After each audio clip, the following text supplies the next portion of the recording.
جو چیز تہجد میں مانگنے سے بھی نہ ملے تو سمجھ جاؤ وہ تمہارے لیے بہتر نہیں کہ رات کی تاریک پہر میں جب ایک بندہ رب کے حضور حاضر ہوتا ہے۔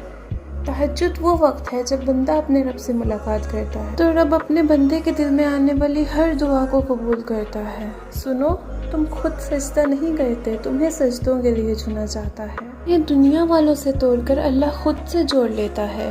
تمہاری ہر ناممکن خواہش تہجد ممکن بنا سکتی ہے۔ ہر تکلیف سے تمہیں تہجد شفا دلا سکتی ہے۔ تم سوچ بھی نہیں سکتے کہ ایک تہجد تمہیں کیا کیا دلوا سکتی ہے۔ تہجد معجزات کا دوسرا نام ہے۔ اگر تم کسی معجزے کی تلاش میں ہو تو سنو، معجزے تب ہوں گے کہ جب تم اپنے رب پر اندھا اعتماد کرو گے، جب تم اپنے دل سے وسوسے نکال کر یقین رکھو گے کہ وہ رب کوئی نہ کوئی راہ نکال دے گا، جب تم خود کو اس کی رضا میں مکمل ڈھال دو گے، جب تم اس کے آگے سر جھکا دو گے، جب تم اپنی خواہشات سے زیادہ اللہ کے حکم کو اہمیت دو گے اور ان سب کے بعد اپنے نصیب کے معجزے دیکھ پاؤ گے۔